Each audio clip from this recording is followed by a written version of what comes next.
আসসালামু আলাইকুম প্রিয় দর্শক, অন্য মঞ্চের আলাপচারিতায় আপনাদের সকলকে আমন্ত্রণ জানাচ্ছি। প্রিয় সুধী, ঈদ মোবারক এবং অনেক অনেক প্রীতি ও শুভেচ্ছা। বাংলাদেশের রাজনীতিতে বাংলাদেশ আওয়ামী লীগ কখন ফিরবে, সক্রিয় হবে এবং বাংলাদেশের রাজনীতির মাঠে প্রধানতম খেলোয়াড় হিসেবে মানুষের কাছে আবির্ভূত হবে? এই প্রশ্নটি করছি কেন? এই প্রশ্নটি করছি এই কারণে যে 17 মাস থেকে 18 মাস ডক্টর ইউনূসের একটি বর্বর সভ্যতার সমাজ, মানে প্রাগৈতিহাসিক যুগে যে বর্বর সমাজ ছিল, মবের মুল্লুক আমরা সবে ডক্টর ইউনূসের যুগে দেখেছি। দেশকে একটি উপনিবেশ তৈরি করার যে বন্দোবস্ত আমেরিকার সাথে তিনি করেছেন, এখন এই দুর্দিনে আমেরিকার দোস্তদের বাইরে কারো কাছ থেকে তেল কিনতেও আমাদের অনুমতি চাইতে হচ্ছে। সাম্প্রতিক ইউরোপিয়ান ইউনিয়নের একটি রাষ্ট্র, যেটি ফ্রান্সের রাষ্ট্রদূত বলেছেন যে বাংলাদেশ যদি ইউরোপের সব দেশের জন্য, ইউরোপিয়ান ইউনিয়নের রাষ্ট্রসমূহের জন্য বিশ্বের অন্যান্য রাষ্ট্রের মতো যদি সমান সুযোগ সুবিধা যদি না রাখে, তাহলে ইউরোপিয়ান ইউনিয়ন বাংলাদেশে তাদের বিনিয়োগ, তাদের অর্থনৈতিক কর্মকাণ্ড এইসবে তারা আগ্রহী হবে না, ব্যবসা বাণিজ্যে আগ্রহী হবে না। এর কারণটা হচ্ছে, তারা বলতে চেয়েছিল যে আমেরিকার সাথে যে দস্তখত, যে বন্দোবস্ত ডক্টর ইউনূস করে দিয়ে গিয়েছিল, সেই বন্দোবস্তে ইউরোপিয়ান ইউনিয়নের সাথেও নতুন কোনো ট্রেড এগ্রিমেন্ট করতে গেলে, অথবা কোনো রকমের আপনার যদি সামরিক চুক্তি করতে যায় অথবা অস্ত্র কিনতে যায়, তাহলে আমেরিকার পারমিশন ছাড়া বাংলাদেশ সেটা করতে পারবে না। খেয়াল করে দেখেন, এর ফলে ইউরোপিয়ান ইউনিয়নের রাষ্ট্রসমূহ বলতে শুরু করেছে যে আমরা যদি আমাদের সাথে, বাংলাদেশের সাথে ব্যবসা বাণিজ্যে, অর্থনীতিতে নানানভাবে কিছু করতে গেলে, চুক্তি করতে গেলে, সামরিক খাতে চুক্তি করতে গেলে যদি আমেরিকার অনুমোদনের প্রয়োজন হয়, সেই ক্ষেত্রে আমরা আসলে আমেরিকার ফুটিংয়ে নেই। আমেরিকা যেখানে আছে আমরা তার নিচে চলে গেছি। সুতরাং এই রকম অবস্থায় আমরা বাংলাদেশে বিনিয়োগ এবং ব্যবসা বাণিজ্য ধীরে ধীরে কমিয়ে দিতে পারি। এটি কিন্তু বাংলাদেশের জন্য একটি অশনি সংকেত। কেননা বাংলাদেশ যে গার্মেন্টস ম্যানুফ্যাকচারিং বিক্রি করে, তার মাত্র 10 ভাগ আমেরিকাতে যায়, আর ইউরোপিয়ান ইউনিয়নে আসে প্রায় 18 থেকে 20 ভাগ। তার মানে হচ্ছে ইউরোপিয়ান ইউনিয়ন আমেরিকার চাইতে আমাদের অর্থনীতিতে বড় অংশীদার। এককভাবে আমেরিকা, কিন্তু ইউরোপে তো শুধু একটি আমেরিকার মতো একটি দেশ না, France, Germany, Italy, Spain, Portugal, Norway, Denmark, Sweden এবং ইউনাইটেড কিংডম তো রইলই। এইরকমভাবে 27টি যে রাষ্ট্র, এই 27টি রাষ্ট্রের সাথে চুক্তি করতে গেলে, ব্যবসা বাণিজ্য করতে গেলে আমেরিকার অনুমোদনের প্রয়োজন হবে। তাই বাংলাদেশের রাষ্ট্রকে, বাংলাদেশের সরকারকে ফ্রান্সের রাষ্ট্রদূত স্মরণ করিয়ে দিলেন, যদি লেভেল প্লেইং ফিল্ড, অর্থাৎ যদি সমতার ভিত্তিতে যদি কোনো কিছু করা না যায়, কোনো রাষ্ট্র যদি এখানে বেশি সুযোগ সুবিধা পায়, তাহলে ইউরোপিয়ান ইউনিয়ন কিন্তু ভিন্নভাবে চিন্তা করবে।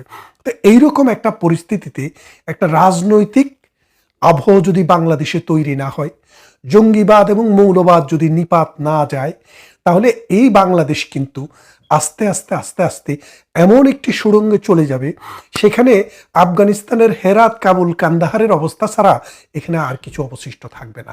এখন প্রশ্ন হচ্ছে, যেই আওয়ামী লীগ বাংলাদেশের জন্মের সাথে যার ইতিহাস জড়িত, যেই আওয়ামী লীগ বাংলাদেশের, আপনারা একটা গান শুনেছেন এই কুমার বিশ্বজিতের, একদিন বাঙালি ছিলাম রে, বলে যে শাড়ি পরি না, পরলে মনে পড়ে যায় একদিন বাঙালি ছিলাম রে। ঠিক এইরকমই একটি কথা। তারপরে বলছেন যে জারি সারি গাই না, কারণ জারি সারি গাইলে মনে পড়ে যায় একদিন বাঙালি ছিলাম রে। তো ঠিক তেমনি এই যে আমাদের বাঙালিত্ব, আমাদের দেশ, আমাদের ভাষা, আমাদের সংস্কৃতি, আমাদের মুক্তিযুদ্ধ, আমাদের মুক্তিযুদ্ধের চেতনা, যত কিছু আছে, যেখান দিয়ে আপনি যাবেন সেখানেই কিন্তু আওয়ামী লীগের দেখা পাবেন। 1952 সালের ভাষা আন্দোলন আওয়ামী লীগের নেতৃত্বে হয়েছে। আবার এই ভাষার দাবিতে রাষ্ট্র যখন ভাষার দাবিটি যখন স্বীকৃত হয়, পরবর্তীতে 1998 সালে আওয়ামী লীগ যখন ক্ষমতায়, তখন কানাডার আরেক সালাম এই রাষ্ট্রভাষা দিবসটিকে আন্তর্জাতিক মাতৃভাষা দিবসে রূপান্তর করেছে। আপনারা যখন দেখবেন যে বঙ্গোপসাগরে 1,31,000 বর্গ কিলোমিটার সমুদ্র সীমা জন্মবধি বার্মার দখলে ছিল, সেটার সমাধান করতে আওয়ামী লীগের প্রয়োজন ছিল। আওয়ামী লীগ সেটি বের করে নিয়ে এসছে। ভারতের অধিকারে 21,500 বর্গ কিলোমিটার ছিল, সেটা আওয়ামী লীগ সমাধান করে দিয়েছে। বাংলার জমিন ফেটে চৌচির মাওলানা আব্দুল হামিদ খান বাসানি থেকে শুরু করে আল্লামা আজিজুল হক পর্যন্ত, খালেদা জিয়া পর্যন্ত সবাই পারাক্কা অভিমুখে লং মার্চ করেছেন। আর আওয়ামী লীগের নেতৃত্ব ভারতের সাথে সমঝোতা করে গঙ্গার পানি চুক্তি করে গঙ্গাতে পানির ধারা নিয়ে এসে খাদ্যে বাংলাদেশকে স্বয়ংসম্পূর্ণ করেছেন। বাংলাদেশের উত্তর অঞ্চল এবং দক্ষিণ অঞ্চল, এই দুই অঞ্চলের মধ্যে যে অর্থনৈতিক যে তফাৎ ছিল, সেই তফাৎ দূর করার জন্য পদ্মা সেতু একটি মাইল ফলক, সেটি আওয়ামী লীগের নেতৃত্বে হয়েছে। ঢাকা শহর যখন অচল হয়ে গেছে, এটা এখন মানে বাতিলের খাতায় চলে গেছে, তখন এটার মধ্যে ফান্ড ফিরিয়ে আনার জন্য এই মেট্রো রেল আওয়ামী লীগের নেতৃত্বে হয়েছে। এই আওয়ামী লীগের নেতৃত্বেই অসংখ্য ফ্লাইওভার এবং এক্সপ্রেসওয়ে করে ঢাকা চিটাগংয়ে 8 লাইন করে বাংলাদেশকে যানজটের কবল থেকে কিছুটা হলেও মুক্তি এনে দিয়েছে। ঠিক এমনি করে যে দেশটি সারা পৃথিবীতে ভিক্ষুকের জাতি হিসেবে পরিচিত ছিল, বাংলাদেশ আওয়ামী লীগের নেতৃত্বে সেটি মধ্য আয়ের দেশে পরিণত হয়েছে। তাহলে বাংলাদেশ আওয়ামী লীগকে আপনি কোথায় দেখবেন? শহীদ মিনারে গেলে আপনি বাংলাদেশ আওয়ামী লীগকে খুঁজে পান। আপনি অপরাজয়ের বাংলায় গেলে আপনি বাংলাদেশ আওয়ামী লীগকে খুঁজে পান। আপনি যখন স্মৃতিসৌধে যান, তখন বাংলাদেশ আওয়ামী লীগকে খুঁজে পান। বাংলাদেশের 68,000 গ্রামে যখন যান, নদী যখন দেখেন, ধান খেত, পাট খেত যখন দেখেন, জারি সারি মারপতি মসজিদি যখন দেখেন, তখন বাংলাদেশ আওয়ামী লীগের কথা মনে পড়ে যায় এবং বাংলাদেশ আওয়ামী লীগ সেখানে অবতীর্ণ হয়। তাহলে আপনি খেয়াল করে দেখেন, আমাদের যে গবাদি কিছু বুদ্ধিজীবী বা বদ্ধজীবী আছে, যারা প্রাণ জার্মানি ইতিহাস জানেন কিন্তু বাঙালির ইতিহাসটা জানেন না, সেই গবাদি পশুদের জন্য আমি বলতে চাই, বাংলাদেশ আওয়ামী লীগ আসছে, ফিরে আসছে। বাংলাদেশ আওয়ামী লীগ ছিল, আছে এবং থাকবে। তবু কেন বলছি ফিরে এসছে? তারা যে কোণঠাসা হয়েছিল, ডক্টর ইউনূস আমেরিকার টাকা খেয়ে বাংলাদেশকে বিক্রি করে দেওয়ার পশ্চিমা চক্রান্তের অংশ হিসাবে মৌলবাদীদের সাথে হাত মিলিয়ে দেশটিকে যে জাহান্নাম বানানোর যে প্রকল্প নিয়ে এসেছিল, সেখান থেকে বাংলাদেশ আওয়ামী লীগকে এক্সিকিউটিভ অর্ডার দিয়ে ব্যান করা হয়েছে কর্মকাণ্ড। সেটি কবে উঠবে, এই চিন্তায় কিন্তু বাংলাদেশ আওয়ামী লীগ, যুবলীগ, ছাত্রলীগের ছেলেপেলেরা বসে নেই। তারা কিন্তু প্রতিদিনে পালা করে বাংলাদেশের বিভিন্ন অঞ্চলে জানান দিচ্ছে, আমরা আসছি, আমরা আছি, আমরা ছিলাম, আমরা থাকব। এই দেশ, এ মাটি, এ পতাকা, এ দেশের জাতীয় সঙ্গীত। এই নদীমাতৃক দেশ, নদী যার মাতা, মানে বাংলাদেশের মাতা নদী, আর নদীর মাতা ভারত। কারণ আমাদের এই 54টি নদী ভারতের ভূখণ্ড থেকে আমাদের দেশে এসছে। সুতরাং এই ভারতের সাথে সুসম্পর্ক এবং বাংলাদেশের উন্নয়ন ওতপ্রোতভাবে জড়িত। 1500 বিলিয়ন গত 10 বছরে ভারত আর্থিক সহযোগিতা দিয়েছে বলে গতকাল আমরা ভারতের একটি পার্লামেন্টারি স্টেটমেন্টে শুনেছি। তাহলে বোঝেন যে এই বাংলাদেশ ডক্টর ইউনূসের সময়ে আপনারা দেখেন প্রতিদিন পাকিস্তানের কোনো না কোনো মন্ত্রী আসে, প্রতিদিন পাকিস্তানের উপপ্রধানমন্ত্রী, প্রধানমন্ত্রী, পাকিস্তানের সেনাপ্রধান, উপপ্রধান, অমক তমক প্রতিদিন আসে এবং পাকিস্তানের জন্য বিনা ভিসায় আসার ব্যবস্থা করে দেওয়া, পাকিস্তানের জাহাজে বাংলাদেশে আসতে কোনো চেক করা লাগবে না, সেই রকম অবস্থা কারা করেছে? ডক্টর ইউনূসের কান্দে ভর করে বাংলাদেশে 71-এর পরাজিত শত্রুরা ক্ষমতায় এসেছিল। কাজী ইব্রাহিম বলেছিল না, আরে জামাতে ইসলাম ক্ষমতায় আসবে কি, জামাতে ইসলাম তো ক্ষমতায় আছে। হ্যাঁ, জামাতে ইসলাম ছিল, কারণ ডক্টর ইউনূস ছিল জামাতে ইসলামের যে রাজনৈতিক দল, এই দলের আব্বা। সেই আব্বা এই জামাতে ইসলামীকে কান্দে নিয়ে চেষ্টা করেছিল রাষ্ট্র ক্ষমতায় বসিয়ে দিতে, কিন্তু পারেননি। কেন পারেননি? কারণ বাংলাদেশের মানুষ ৭১-এর পরাজিত শত্রুদেরকে আবার ক্ষমতায় আসতে দিতে চাননি। আমরা যাদেরকে ৭১-এ পরাজিত করেছি, আমরা তাদেরকে আবার পরাজিত করব। মনে রাখেন, বাংলাদেশ আওয়ামী লীগকে ক্ষমতায় আসা বা না আসা কোনো বড় কথা নয়। রাজনৈতিক কর্মকাণ্ড পরিচালনা করার যে ক্ষমতা, যে সামর্থ্য, যে প্রয়োজনীয়তা, বাংলাদেশের মানুষ সেটা উপলব্ধি করছে। কারণ বাংলাদেশ আওয়ামী লীগ যদি বাংলাদেশের রাজনীতিতে সদর্বে না থাকে, তাহলে সেখানে মৌলবাদের উত্থান হয়, জঙ্গিবাদের উত্থান হয়, বাংলাদেশ অর্থনীতিতে অন্ধকারের দিকে নিমজ্জিত হয়ে যায়, সমাজ রাষ্ট্র এতিম হয়ে যায়। সেই অবস্থায় বাংলাদেশ আওয়ামী লীগ কারোর দানের দিকে, দয়ার দিকে তাকিয়ে নেই। মার্চ থেকে এপ্রিল, মে, জুন, এই 3টি মাস আপনাদের আন্দোলনটি আপনারা চালু রাখেন। জুন জুলাইয়ের মধ্যে বাংলাদেশ আওয়ামী লীগ পুরোদমে সম্পূর্ণভাবে বাংলাদেশের রাজনীতিতে বিরোধী দল হিসেবে, পার্লামেন্টের বিরোধী দল নয়, বাংলাদেশের মানুষের মণিকোঠার, হৃদয়ের মণিকোঠার বিরোধী দল হিসেবে আবার ফিরে আসছে। আমি এই মুহূর্তে এই পর্বে আপনাদেরকে এর চেয়ে বেশি বিস্তারিত বললাম না, তবে এটি নিয়ে আমি আরেকটি পর্ব করব, আওয়ামী লীগ কীভাবে, কখন, কেমন করে ফিরে আসছে। তবে এই কথা বলে রাখতে পারি যে বাংলাদেশ আওয়ামী লীগ ফিরে আসছে বাংলাদেশের দাবিতে, ইতিহাসের দাবিতে, ঐতিহ্যের দাবিতে। মানুষের ভালোবাসা, মানুষের প্রেম, মানুষের মমতা এই আওয়ামী লীগের সাথে গ্রথিত। আওয়ামী লীগ যতদিন ছিল না, বাংলাদেশ ততদিন অন্ধকারে নিমজ্জিত ছিল। বাংলাদেশে আলো আসতে হলে আওয়ামী লীগও আসতে হবে।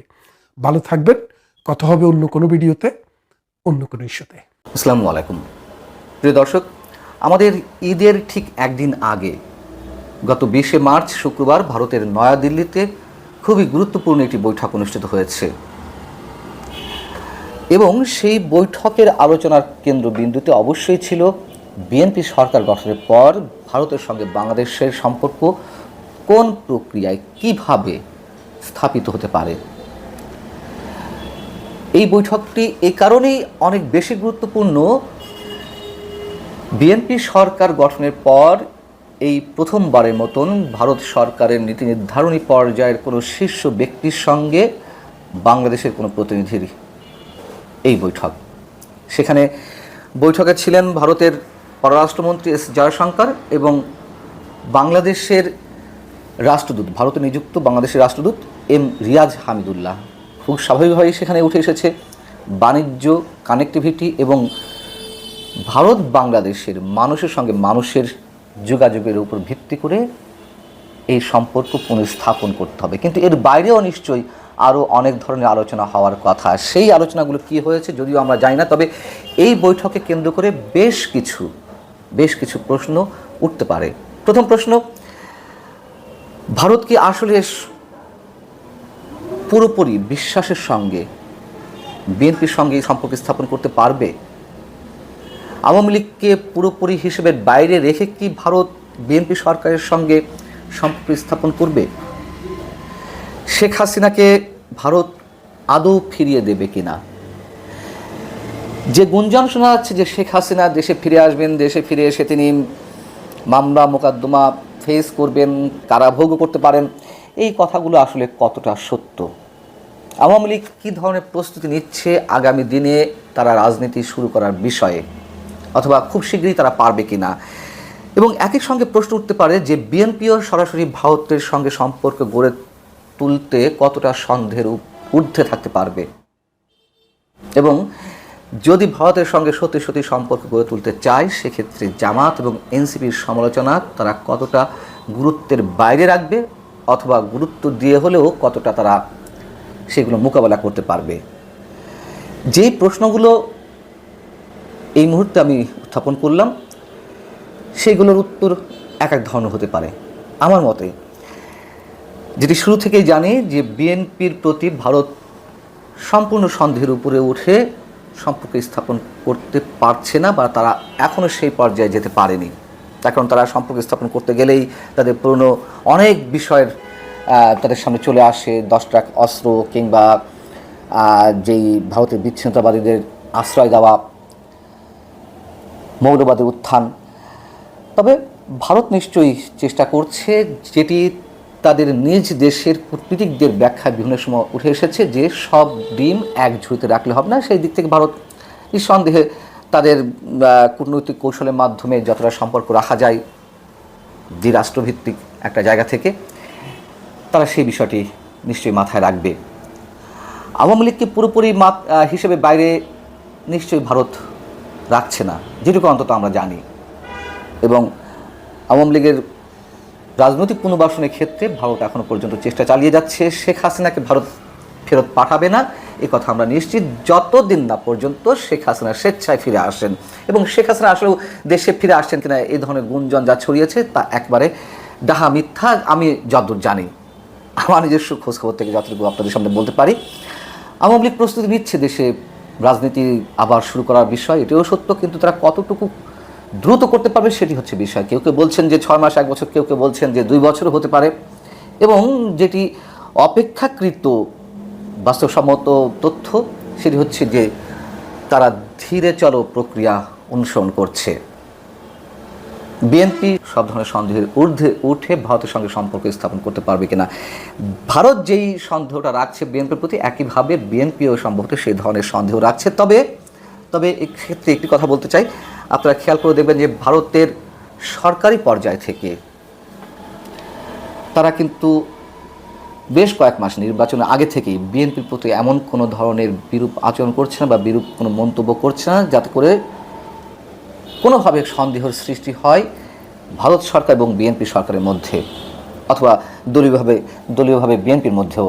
কিন্তু আমরা দেখতে পাচ্ছি যে বিএনপির নীতি নির্ধারণী পর্যায়ের কিছু ব্যক্তি আছেন যারা অকূটনৈতিক সুলভ কিছু মন্তব্য এর মধ্যে করছেন। যেমন আমাদের প্রধানমন্ত্রীর পররাষ্ট্র বিষয়ক উপদেষ্টা, তিনি এর মধ্যে বেফাঁস কিছু মন্তব্য করে ফেলেছেন।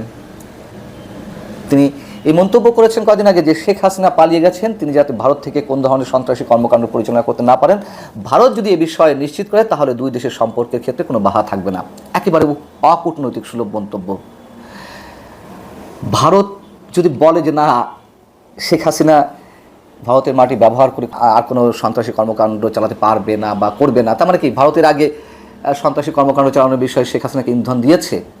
বিষয়টি তেমন হয়ে ওঠে না। অথবা এই যে শর্ত বেঁধে দিচ্ছে যে ভারতকে কথা দিতে হবে, এটাও নিশ্চয়ই কোনো ধরনের বিবেচনা প্রসূত মন্তব্য হতে পারে না। নিঃসন্দেহে এই ধরনের মন্তব্য থেকে বিএনপিকে বিরত থাকতে হবে। যা থাকার, যা বলার তাদেরকে সংগোপনে নিজেদের মধ্যেই আলোচনা করতে হবে, এটাই স্বাভাবিক। খুবই হালকা গুছের এই বিষয়গুলো। এবং অপ্রিয় হলো সত্য, আমাদের কোনো কূটনীতিক বা পররাষ্ট্র বিষয়ক বিশেষজ্ঞ কেউ এটি মনে করেন না যে ভারতকে পাশ কাটিয়ে বাংলাদেশের যে কোনো ক্ষেত্রে এগিয়ে যাওয়া সম্ভব। এটি নিরেট বাস্তবতা। এখন মনে করেন যে এনসিপি জামাত তাদের রাজনৈতিক পুঁজি তো অবশ্যই ভারত বিরোধিতা, আওয়ামী লীগ বিরোধিতা। তারপর দেখুন কি অদ্ভুত বিষয়, ভারত থেকে যে 5,000 টন ডিজেল আনা হচ্ছে সেক্ষেত্রে কিন্তু এনসিপি বা জামাতের পক্ষ থেকে কোনো মন্তব্য করা হয়নি। তারা ঠিকই মুখোমুখে রাজনৈতিক পুঁজি হিসেবে ভারত বিরোধিতা করে যাচ্ছে, কিন্তু ভারতের সঙ্গে সম্পর্ক জামাত স্থাপন করতে চায়, এনসিপিও স্থাপন করতে চায়। নইলে আমরা তো দেখলাম যে গত কদিন আগে ভারতের প্রজাতন্ত্র দিবসে কীভাবে জামাতের নেতারা, এনসিপি নেতারা সেখানে গেলেন, কিভাবে হাসি ঠাট্টার সঙ্গে সব কিছুতে মেতে উঠতে দেখলাম আমরা। অতএব তাদের এই যে মন্তব্য, এগুলোকে বিএনপির প্রশ্রয় না দেওয়াই সম্ভবত ভালো। এবং আওয়ামী লীগ সম্পর্কে সব শেষ পর্যায়ে বলতে হয় যে তারা যে রাজনৈতিক কর্মকাণ্ড সামনে করতে চায় সেখানে বিভিন্ন ক্ষেত্রে নানানভাবে আমরা খানিকটা হলেও ছন্দপতন ঠিক নয়, এটিকে বলা যেতে পারে তাদের পরিকল্পনা অভাব। তারা আসলে কোন প্রক্রিয়া এগোবে, কীভাবে এগোবে, এখনও অনেকে মনে করেন যে তারা এখনও পর্যন্ত ভারতের আশায় বসে আছেন। কিন্তু সেই পুরনো তথ্যটি আবার বলতে চাই, ভারতের পক্ষ থেকে বলা হয়েছে যে তারা আর কোনো ধরনের দায় নিতে চায় না যে বাংলাদেশের মানুষ আর যেন কোনোভাবে ভারত বিরোধী সেন্টিমেন্টের মধ্যে নিমজ্জিত হয়। ভারতের পক্ষ থেকে বলে দেওয়া হয়েছে আগে আওয়ামী লীগ কিছু করুক, তাদের রাজনৈতিক কর্মকাণ্ড ফিরিয়ে আনার বিষয়ে, তাদের কথাবার্তায়, আচার আচরণে, তাদের পলিটিক্যাল অ্যাক্টিভিটিসে, বাদ বাকি বিষয়ে ভারত নিঃসন্দেহে আওয়ামী লীগের সঙ্গে থাকবে, যতটুকু সহযোগিতা করার তারা করবে। ভালো থাকুন সবাই, আল্লাহ হাফেজ।